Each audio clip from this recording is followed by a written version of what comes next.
Okay guys, what is better than getting freaked out and crapping your pants? Getting freaked out and crapping your pants free of charge. Free horror games kind of have a reputation in the community for being cheap, lame, and not very scary. But there are plenty that totally break this stereotype. What's up guys? Jimmy here, welcome to Chaos Top 10, and today we are going to be counting down and looking over 10 games that are free.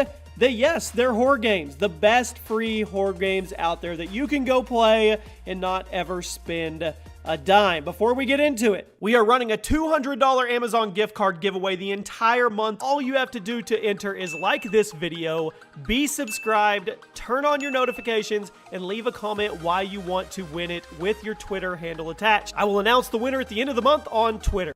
So we are going over free games, but a lot of games aren't free, so hopefully you win that Amazon gift card. And now, let's count down and take a look at some of the best free horror games ever made. Kicking off the list today at number 10, we have SCP-087. I always think it's weird when these games have numbers and dashes in them for their title, but whatever.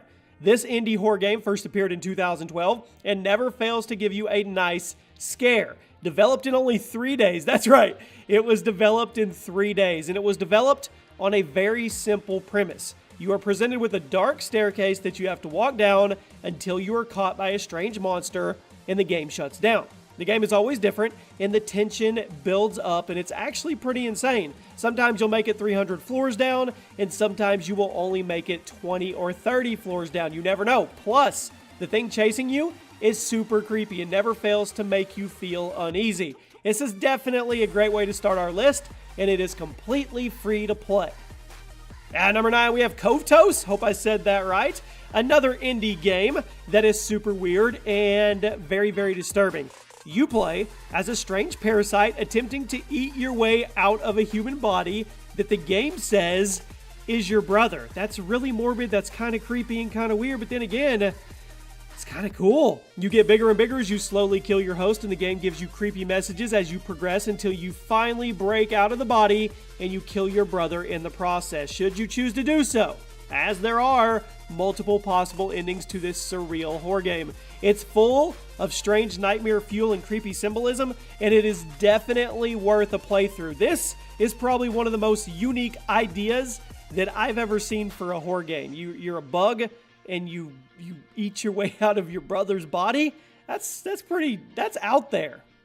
At number 8, now this is a good name right here. The Visitor. That sounds like a scary game. The Visitor is a point-and-click game in the same style as Monkey Island, but way darker, as you probably can guess. You play as a little alien that needs to eat through different organisms in order to grow. It's kind of like the one we just talked about in a way. It's like the movie Alien, but from the opposite perspective. It's pretty gruesome, and admittedly it's not super scary, but it is still pretty fun to play as a horror game, and you get to play from the killer's perspective. The Visitor is also a flash game, so you can play it right in your web browser without ever having to download anything, which is a nice touch, and yes, it is completely free. Okay, I'm going to butcher this name, but I will do the best I can. At number 7, 1916 Der Unbekannte Krieg.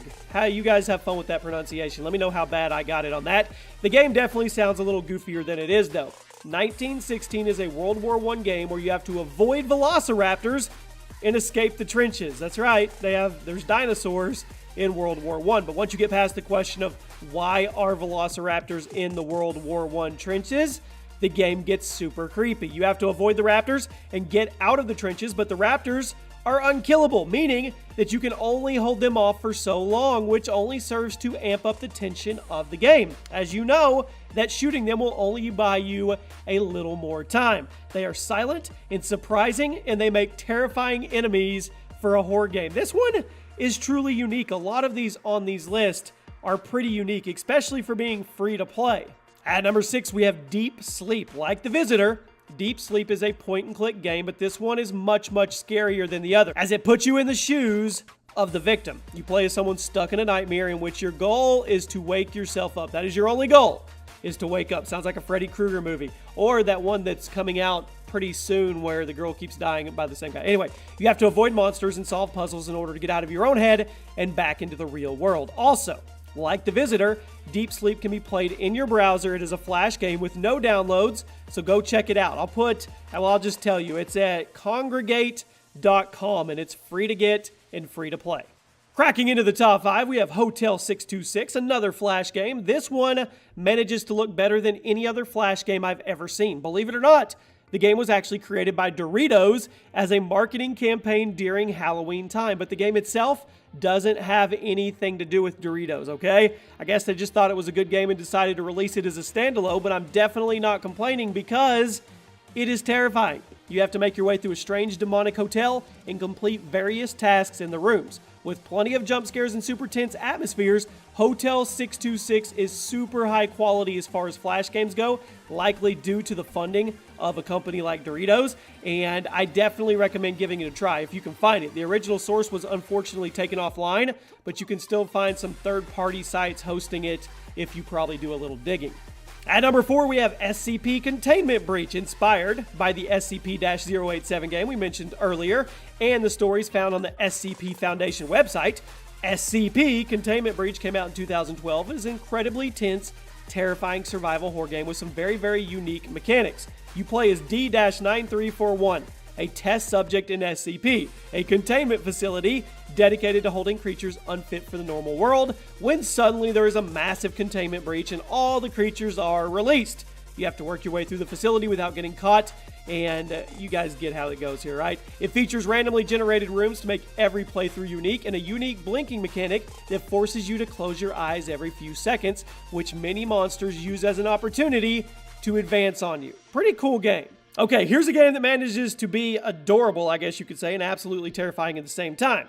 At number 3, we have Spooky's Jump Scare Mansion. Now, this is a game that's free to play on Steam, in which you enter a house full of cute cardboard ghost cutouts that randomly pop out at you, as if to parody the horror genre and make fun of jump scares as a method of scaring people. But as you go further and further into the house, things start to get a little more twisted and disturbing. The cuteness wears off and starts to get very uneasy. The game has 1,000 rooms for you to traverse through, with each one making things more and more horrific.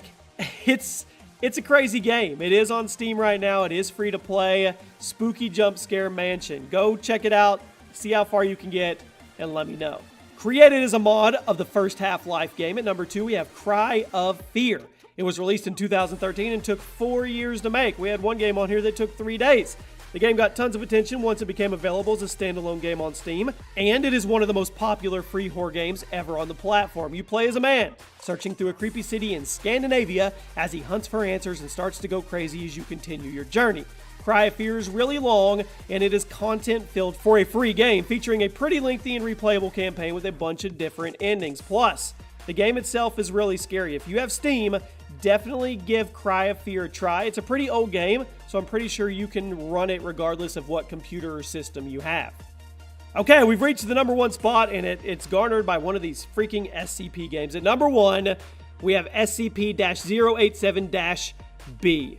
Heavily inspired by SCP-087 and features the same basic concept but with some additional features and depth to the gameplay. Instead of just a staircase, you're walking down a super narrow hallway with sharp corners and stairs. Like the first game though, it's always changing and no 2 playthroughs will give you the same result. You can walk until you get caught. The game scared the crap out of countless players due to its insane tension and its ability to feed off people's fear of tight spaces. I've never seen a game that manages to make you feel as claustrophobic as this one actually does, but if you ask me, this one does it very well. There's just something about the simplicity that manages to freak you out every time.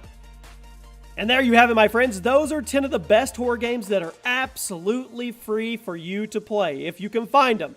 Let me know any others, any hidden gems out there that you think would be worthy to be on a list. There is a playlist below if you guys want to check out all the other top 10s that go up on the channel. Make sure you're subscribed with your notifications on, and I will see you tomorrow night for a brand new top 10.